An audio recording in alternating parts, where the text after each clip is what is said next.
Gornitai ki jai, Shri Prabhupada ki jai, Nitai Gaur Premanande, Jai Bole Subhadra Devi ki jai.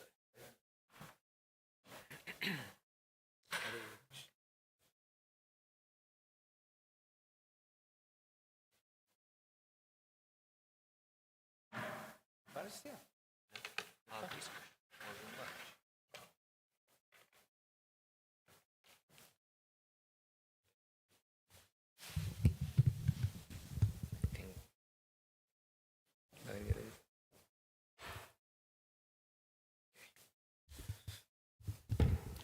Hare Krishna.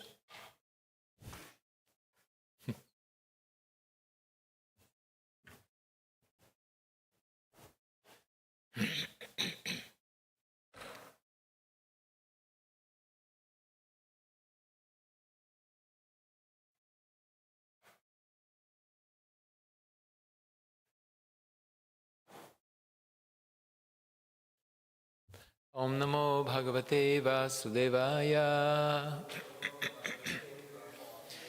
Om Namo Bhagavate Vasudevaya. Om Namo Bhagavate Vasudevaya.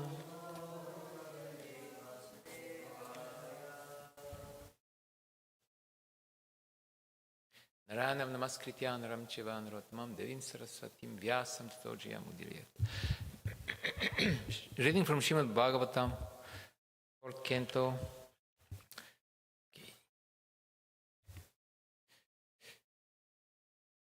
Chapter 14, verses 21, 22, and 23. Right?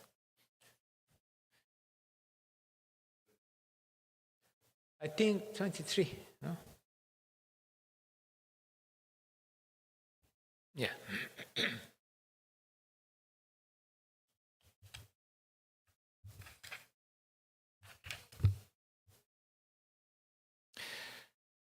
Okay.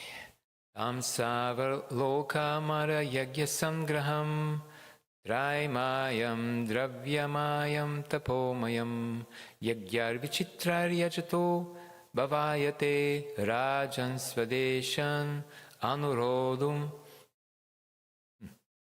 arhasi. Dear King, the Supreme Personality of Godhead, along with the predominating deities, is the enjoyer of the results of all sacrifices in all planets. The Supreme Lord is the sum total of the 3 Vedas, the owner of everything, and the ultimate goal of all austerity. Therefore, your countrymen should engage in performing various sacrifices for your elevation. Indeed, you should always direct them towards the offering of sacrifices. Text 22. Yajñena yusmat vishaye dvichatibir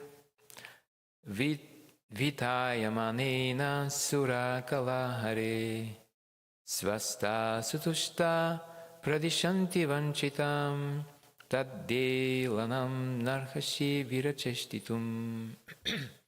When all the brahmanas engage in performing sacrifices in your kingdom, all the demigods who are plenary expansions of the Lord will be very much satisfied by their activities and will give you your desired result.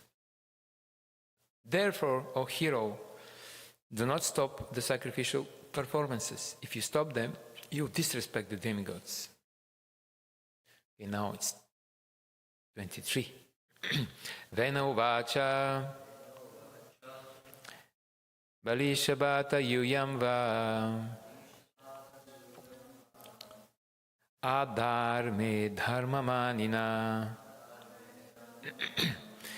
yavritidam patim hitva jharam patim upasate.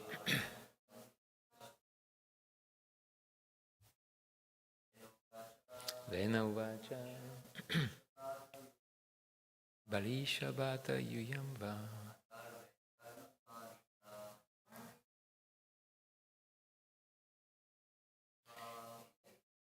patim hitva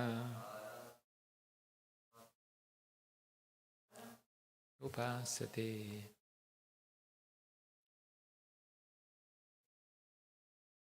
Vena uvacha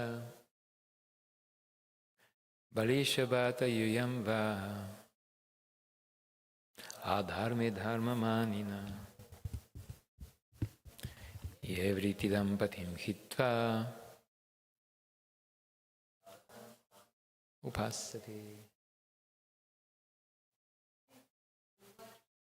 Vena uvacha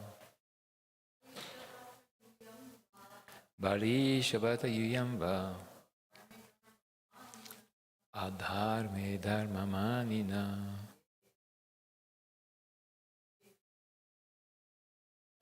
yevritidam patim hitva jaram patim upasate. Vena King Vena Uvacha replied, Balisha, childish, Bata, oh, Yuyam, all of you, Va, indeed. Okay. Thank you.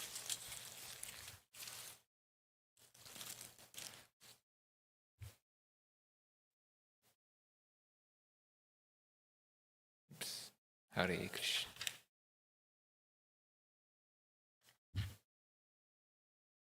Adharme, in irreligious principles, dharma manina, accepting as religious, ye, all of you, vrittidam, providing maintenance,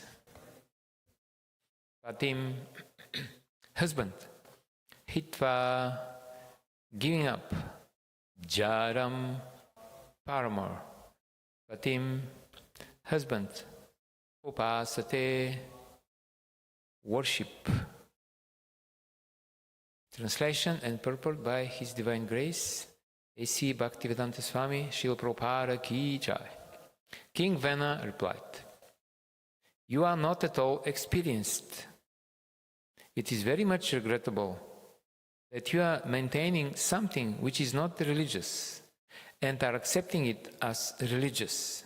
Indeed, I think you are giving up your real husband who maintains you and are searching after some paramour to worship. Purport. King Vena was so foolish that he accused the saintly sages of being unexperienced like small children. In other words, he was accusing them of not having perfect knowledge. In this way, he could reject their advice and make accusations against them, comparing them to a woman who does not care for her husband, who maintains her, but goes to satisfy a paramour who does not maintain her. The purpose of this simile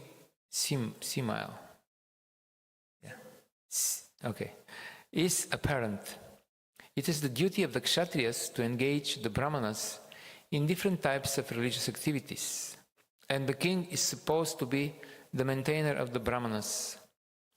If the Brahmanas do not worship the king, but instead go to the demigods, they are as polluted as unchaste women.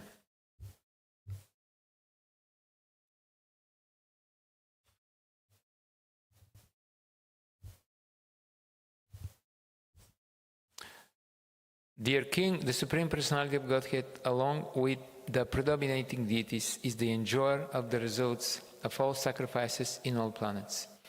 The Supreme Lord is the sum total of the three Vedas, the owner of everything, and the ultimate goal of all austerity. Therefore, your countrymen should engage in performing various sacrifices for your elevation. Indeed, you should always direct them towards the offering of sacrifices. When all the Brahmanas engage in performing sacrifices in your kingdom, all the demigods, who are plenary expansions of the Lord, will be very much satisfied by their activities and will give you your desired result. Therefore, O hero, do not stop the sacrificial performances. If you stop them, you will disrespect the demigods. King Vena replied, you are not at all experienced. It is very much regrettable that you are maintaining something which is not religious and are accepting it as religious. Indeed, I think you are giving up your real husband who maintains you and are searching after some paramour to worship. Mukam karoti vachalam pangum langayati grim yat kripa tamaham vande Shri Gurum Dinatharinam. Jai Shri Krishna Chaitanya Prabhu Nityananda Shri Advaita Gadadhar Shivas Adi Gaura Bhakta Vrinda Hare Krishna Krishna Krishna Hare Hare Hare Rama Rama Rama Hare Hare. Hare Krishna. In the first verse, The sages say the Supreme Personality of Godhead, along with the predominating deities, is the enjoyer of the results of all sacrifices in all planets. Krishna is the enjoyer and the controller, and not us. So this is very hard pill to swallow, very difficult, because it strikes at the very core of our conditioned nature. We are so accustomed that we are the enjoyers and the controllers. That's why we are here in the material world. And there was one devotee, he was telling the story how he brought his girlfriend in the temple, and then he showed her the Krishna book. And the Krishna book is written, Krishna, the Supreme Enjoyer. And then when she read this, she closed the book immediately. And she said, Supreme Enjoyer? That's for me to do. This is for us to enjoy. And God, if we are so charitable to accept even His existence, then He must be the provider of the enjoyment. And we are still the controller and the enjoyer in our small universe. So this is very difficult to understand, even to accept theoretically. And even if we accept it theoretically, it's still difficult to apply it in our lives. I was just reading in the Declaration of Independence from 1776, the founding fathers of this great nation, they declared that it is self-evident that there are human rights who are inherent in the human nature, and they are the life itself, and then the freedom, and then pursuit of happiness. I was thinking, even in this declaration, these people who wrote this, they are still following the eternal law of dharma. I mean what we call vicitrair. Vicitrair means the great riches of the Vedas, sambandha, avidya, and prayojana. So sambandha means the relationship or the field of activity. Then avidya means how do you operate the field. And prayojana means what is the goal. So they are explaining that life is inherent right. And this is the sambandha. You must be existing first of all. And then the second one is the freedom. Freedom means you should be free to operate the field of activity. And this is the avidya. And then why do you exist?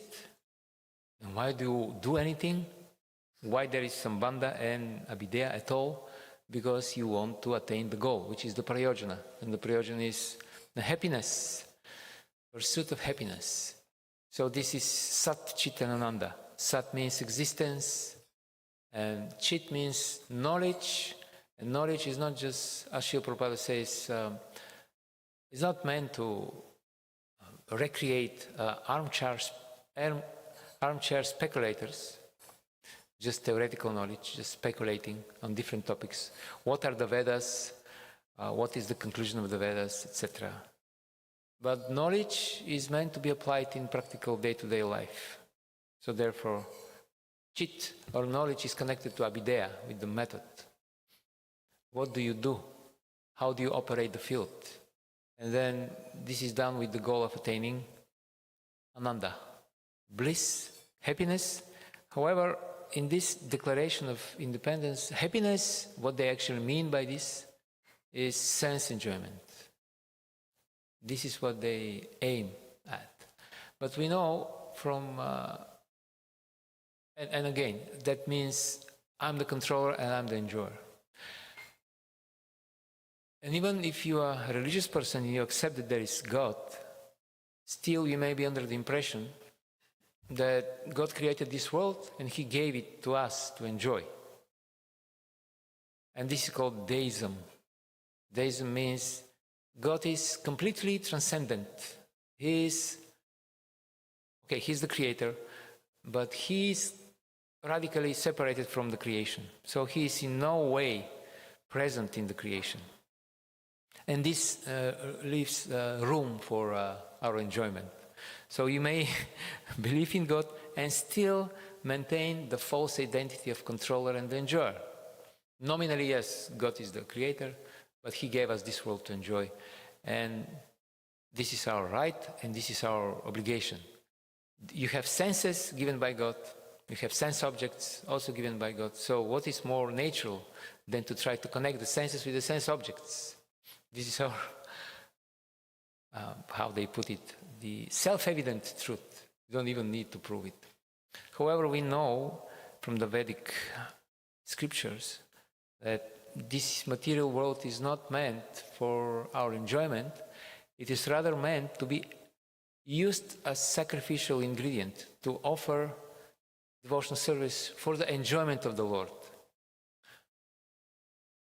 And we know from Bhagavad Gita, Krishna explains, Yehi samsparsha bhoga dukkha yuna evade adi antavanta kauntaya nat teshu ramate buddha. The contact between the senses and the sense objects is the contrary to what people think, is not source of happiness, but source of dukkha, of misery. And those who are wise, the Buddha, intelligent persons, they never delight in this insignificant, fleeting, temporary happiness, so-called happiness. And also, another place in Bhagavad Gita, Krishna confirms the same when he explains that the human life is meant for sacrifice. And he explains the concept of duty, of yajña. Yagyartat karma non yatra lokuyam karma bandhana, tadartam karma kauntya mukta sangha samachara. All activities, they should be meant for the pleasure of Vishnu. Otherwise, they are just source of bondage, which means source of misery. And then later on, Krishna explains, if you don't understand this, if you don't follow in this human form of life the cycle of sacrifices, you offer sacrifice to the demigods. In this way, you please demigods, you please the Supreme Personality of Godhead, who is the Deva, Jagatpate. He is the Lord and the Master of the demigods, of the Devatas. Then you live in vain. Krishna says, Evam pravartata chakram nanuvarta tihaya agayor indriyaramo mogam parta sajihvati. You live in vain. If you just live for the satisfaction of the senses, your human life is spoiled. You live in vain, because the only gain that you get is this momentarily insignificant happiness when the senses touch the sense objects. And then when they are disengaged and there is no anymore this sensation, then you don't get any permanent benefit. So you're wasting your time, and you, at the end of life, there is no any permanent tangible gain. There is nothing you can take with you for the next life. Everything that you attained is this temporary so-called satisfaction here. So this is a wrong idea that the goal of human life is sense enjoyment. And throughout the Vedic literature, we hear about this in many places. And we spoke about the Declaration of Independence. And in the Declaration of Dependence, which is actually Srimad Bhagavatam, we know Prahlad Maharaj in 7th canto, he says that it's just the opposite. When you try to attain happiness, this is when your misery begins. Prahlad Maharaj, he says, you can be happy only until you don't aspire for happiness. The moment when you try to get happiness, material happiness, this is when your misery begins. It's just the opposite of what usually we think. And so then the very concept of happiness, the material concept of happiness is wrong. And we are never the hero in the story. We are never the main character. Our happiness is derived by assisting in the pleasure of the hero and the heroine, of Radha Govinda. This is where we are deriving our happiness. And again, this strikes at the very heart of our material life, because this is what we have been trained to do since time immemorial, and this is the material dream, that I'll be in the center, that I'll enjoy independently. But think about this, even Lord himself, who is the supreme enjoyer, even he takes the role of a devotee, as Lord Chaitanya. So if he's the supreme enjoyer and he knows how to enjoy the best, and he wouldn't have taken the role of a devotee unless there is higher enjoyment there, in a sense. So, and we should also remember, we are not even the servant of the Lord. We are Gopi Bhartur Padakamayor Dasa Dasa Anudasa. And the acharyas explain, we are the servant of the servant of the servant, and the pleasure, the happiness, the spiritual happiness this time, we attain by being servant of the servant of the servant, is greater and greater and greater. Greater than the happiness derived if you're the direct servant. It's a mystery. So Krishna, in Bhagavad Gita, he explains, he confirms, Bhoktram Yagatapasam, sarva-loka maheshwaram. I am the enjoyer, I'm the controller, and I'm also the best friend of everyone. And also in the Ishopanishad, the same idea is described there. Ishavasyamidam sarvam. Everything belongs to the Lord. And we can be happy and satisfied when we dovetail our activities with the Lord. And here we see a person, King Vena, who is trying to establish his authority against or independently from the authority of the Lord. And this is the logical end of this idea that I'm the controller and the enjoyer. It must logically lead to this, trying to decry, to ignore, to oppose God, to try to stop the worship of God. Because think about this, if you are the controller and enjoyer, for a while you may be satisfied to control and enjoy your private small domain, your bubble. But then gradually, the logical development of this idea is that you want to control and enjoy more. We see also in the modern world, the people who have power and influence, they're not happy just to contain themselves in the margins, in the boundaries of their influence. They want to expand all the time. So this leads to conflicts. And here, there's the ultimate conflict. And King Vena is very clear, very straightforward about this. He wants to stop the worship of the Lord because he's the Lord. That's what he says here. So he's trying to establish his authority on the basis of, not on the basis of following the authority, which is the proper way, but decrying the ultimate authority, God. Authority is authority only when he follows authority. There is no independent authority except for Krishna, but even Krishna, in Bhagavad Gita and in other places, when he is asked a question, he quotes authority. In 13th chapter of Bhagavad Gita, when Arjuna is asking what is this, the field of activity, what is knowledge, what is the object of knowledge, who is the kshetra, gya, etc., then Krishna replies, all these are described in the Vedanta philosophy by the great sages.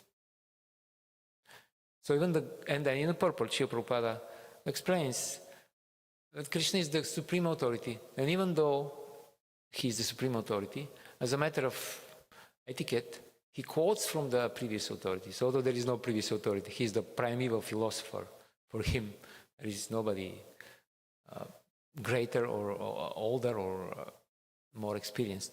But still, in order to teach us good example, to show the good example, yat yata chariti shreshtas tatatevetero janas yat pramanam kurute lokastatan vartate.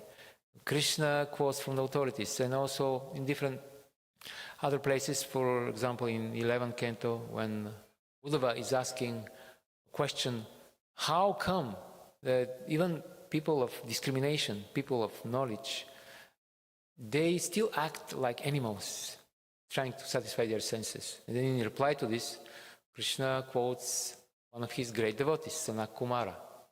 He quotes his devotee, and he quotes ancient account when the Chatursana, the four Kumaras, they asked a question,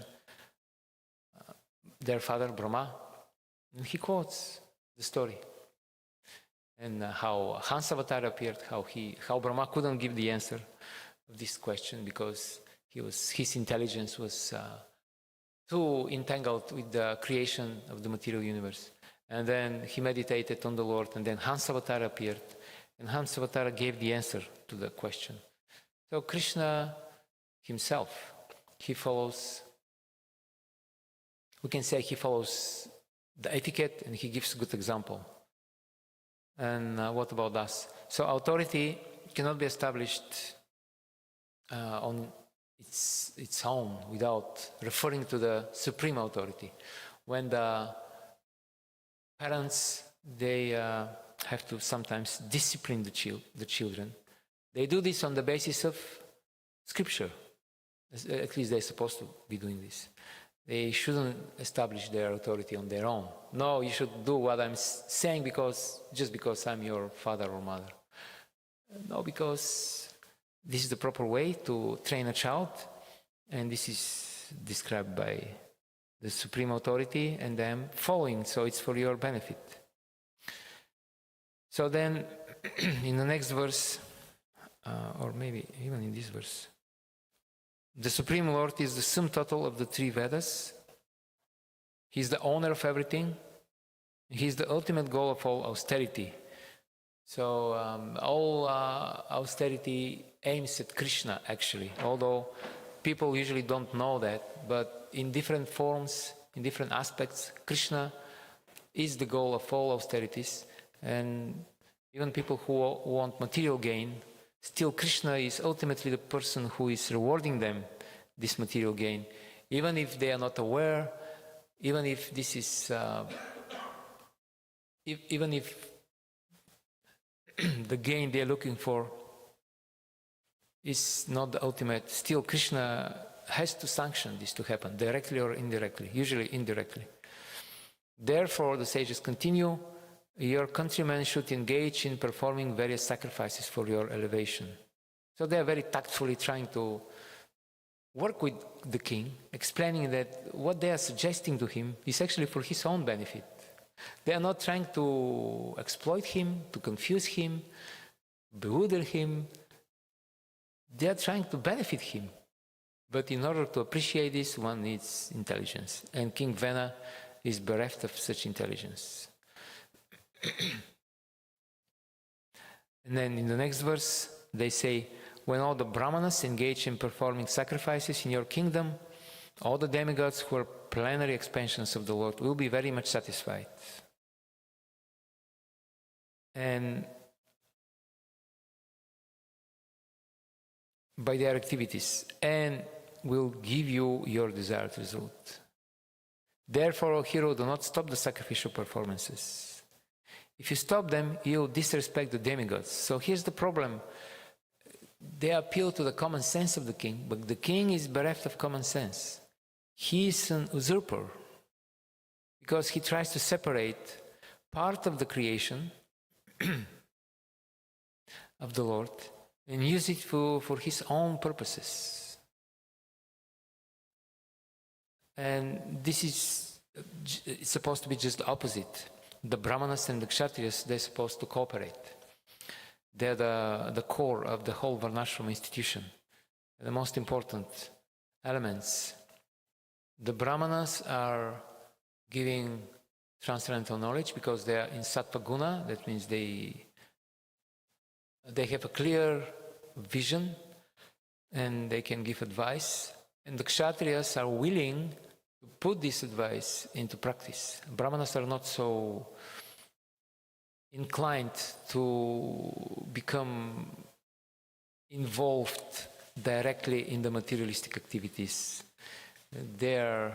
For them, their peace and regulated lifestyle, time for sadhana, for austerity, it's very essential. So this is their duty. But the kshatriyas, they don't mind to enforce the law. Because again, we spoke that the knowledge should be applied in practice, otherwise it's just theoretical knowledge. It's not useless, but unless it is properly applied, then it's not perfect and can be lost even. So in the same way, the knowledge given by the brahmanas, it should be enforced in society, even by force, it's euphemism, if necessary. Therefore, there is a saying, if you want peace, be ready for war. Therefore, strong kshatriya, strong king is required, and this cooperation between the brahmanas and the kshatriyas, in their protection, mutual protection of each other, on this depends the whole varnashrama structure. So the brahmanas protect the kshatriyas by providing them with good advice, and the kshatriyas protect the brahmanas by protecting the society from thieves and rogues, from bad elements. And this is why when Shamika Muni understood that his unexperienced son cursed the king, emperor, he was very mortified, he was shocked, and he told the small Shringi, his son, he told him, if not for the king who protects us, we cannot engage properly in our duties. So we see here just the opposite is happening. The king doesn't cooperate with the brahmanas, and in the next verse, he even dares to say, avajananti ami muda, just like Krishna in Bhagavad Gita. Avajananti mam muda. King says the muda, he calls the great sages mudas, He has the audacity of saying these things. And he's using crooked logic. He's seemingly quoting Shastra, but the conclusion that he establishes is just opposite to Shastra, to the conclusion, the real conclusion of the Shastra. And here we are reminded about, again, we are reminded of Bhagavad Gita, where Krishna explains that people in the mode of ignorance, they take dharma as adharma and adharma as dharma. People in mode of passion, for them there is no big difference between dharma and adharma. For them, question is what works, what brings gain. So sometimes they can engage in dharma if this is good for their kama, artha. And of course the people in sattva guna, they are always engaged in dharma because this is just their nature.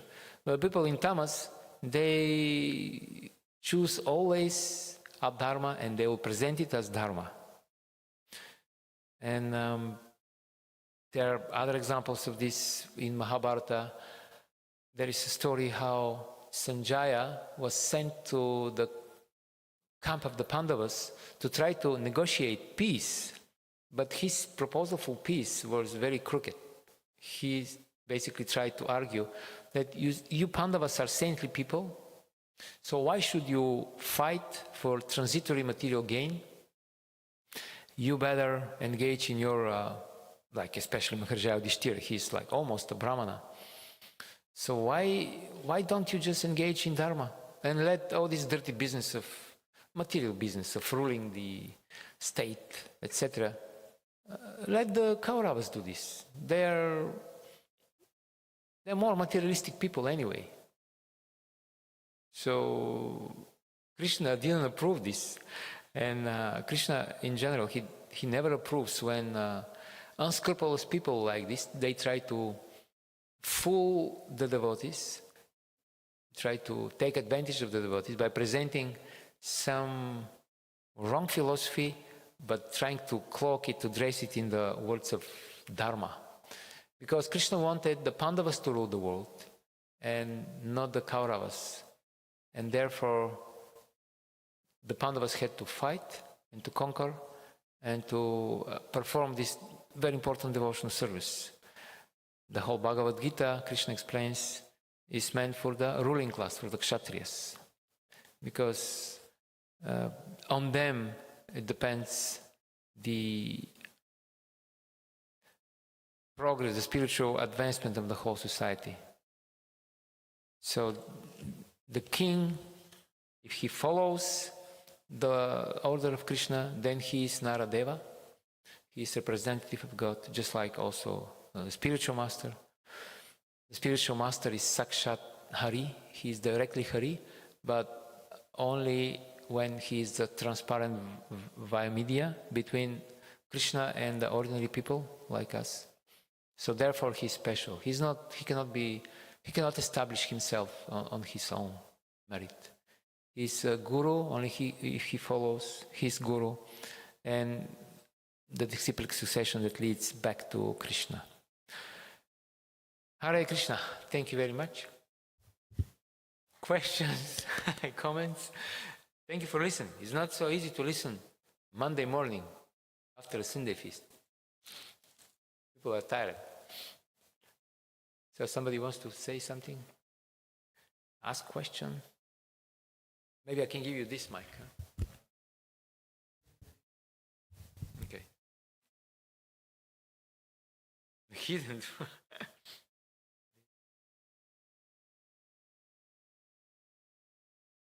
Hare Krishna. Hare Krishna. I was thinking, you were saying about the rights at some point. And I was thinking, it looks like first you have a duties, and then because of the duties you have a certain rights, or we could say facilities that are given to you so that you can perform your duties. Because if you have certain duties, you need something like, for example, the kings, they have important duties. They have to take care of the state, take care of the people.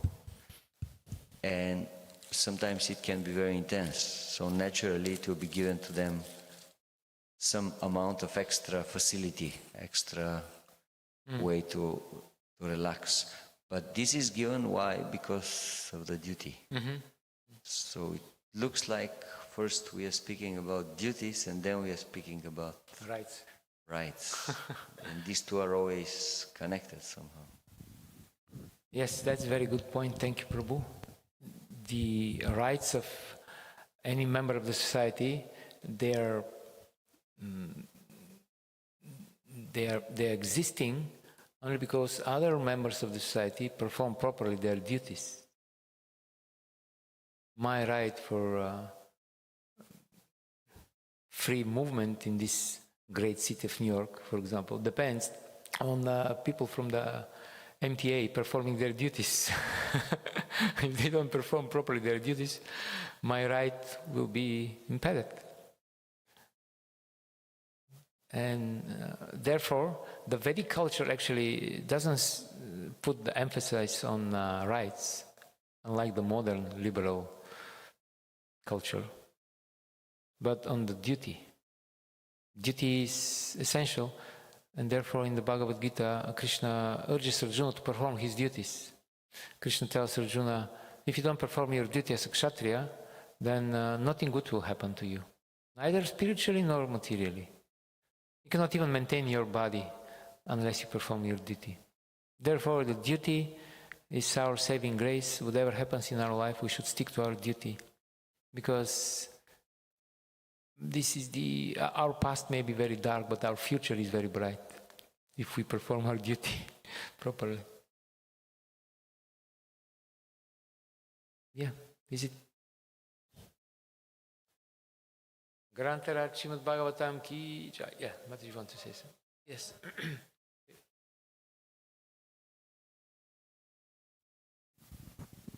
Wonderful class, Prabhu. Hare Krishna. So the sages have put forth such a logical, clear argument, and yet King Vena completely dismisses it.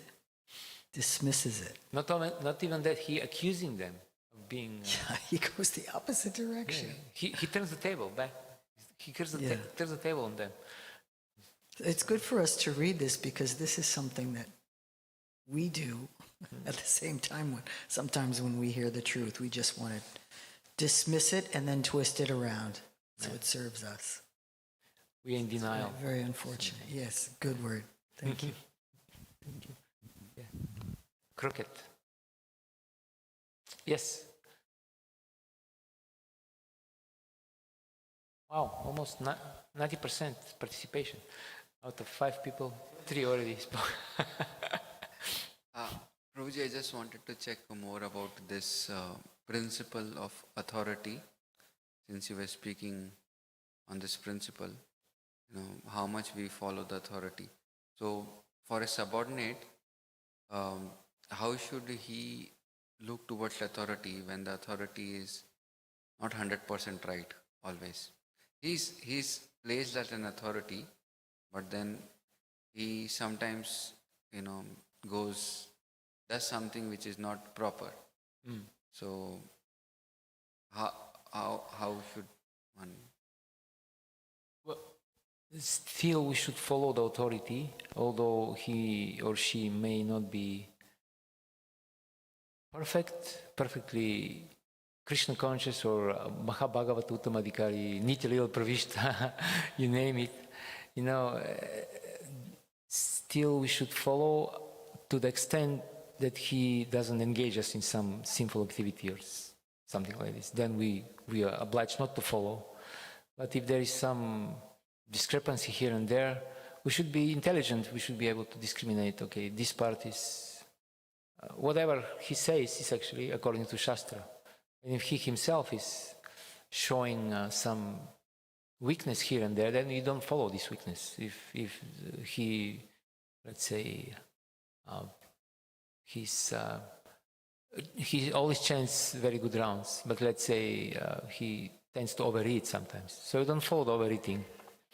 You follow the good rounds thing, or that he has very good sadhana, or he's very learned, or whatever. So you try to follow what is good, and for the rest you don't worry.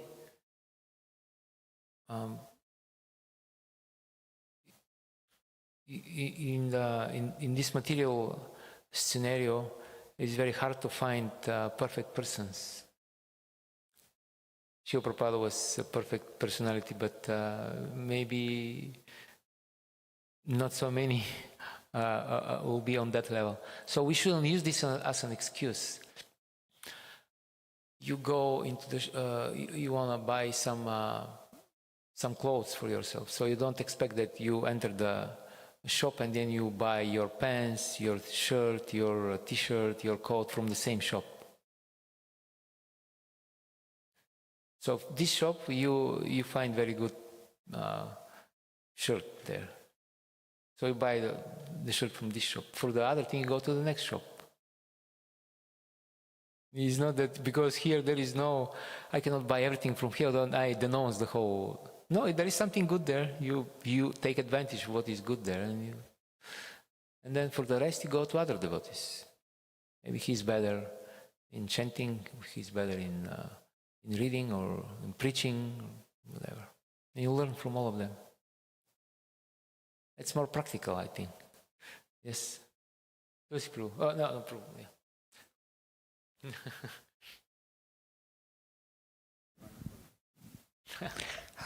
I'm just remembering this story from 4th Canto about Prithu Maharaj and the horse and Indra, how Indra is stealing the sacrificial horse, and not one time, but a few times.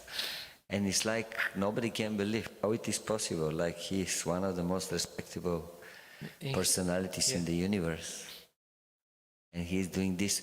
And then Vishnu comes and he's personally protecting Indra. And one of the arguments of Vishnu is that, well, his job is very important. Because he's doing very important job, even if he does something wrong sometimes, we have to forgive him because someone has to do the job. Now we cannot say, oh, he did one small mistake, just get rid of him. Eternal damnation. Yes. He can never be forgiven. Kick him out. Don't let him in the temple again. Yes. So and there is a verse in Tenkanto Bhagavatam also that says that to those who are very, very important personalities, very elevated, even if they do something from our point of view wrong, it does not contaminate them because they are very, very great. So this verse is quoted there in regards to Indra. Yeah, thank you. And for example, Vishwamitra Muni, what do you know? When we say Vishwamitra Muni, what comes to mind? Which story? The story of Manaka. But after this story, Vishwamitra Muni was not degraded to some fallen so-called, he was never a Brahmana. That means he was never an ascetic. That means he's still the great Vishwamitra Muni. Because he picked himself up and he performed more tapasya. Then he appeared in the pastimes of Ramachandra. This was after Manaka, amazingly. So he's still the great personality. That's the point. He still has to be respected as a great sage. Prabhu, you want?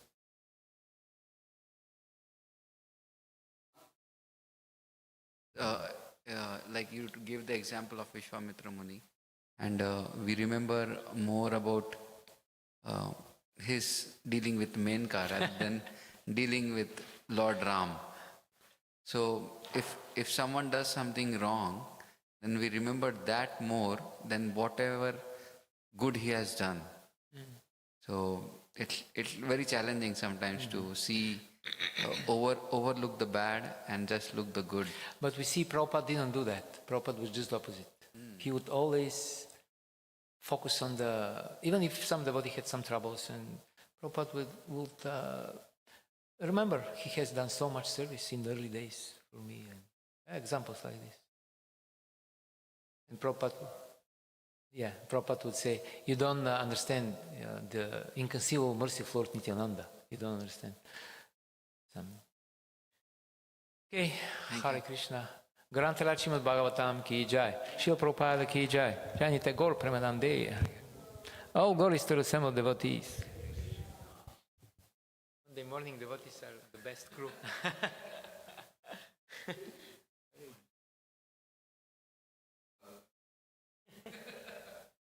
Nobody was sleeping.